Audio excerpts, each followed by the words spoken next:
You are looking at Julian's pronunciation guide, where we look at how to pronounce better some of the most mispronounced words in the world, like this other curious word. But how do you say what you're looking for today? Hong Kong, Chinese or Cantonese. Tsim Sha Tsui, Tsim Sha Tsui.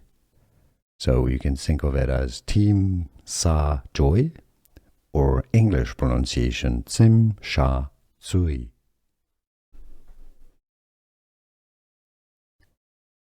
Hong Kong, Chinese or Cantonese. Tsim Sha Tsui, Tsim Sha Tsui.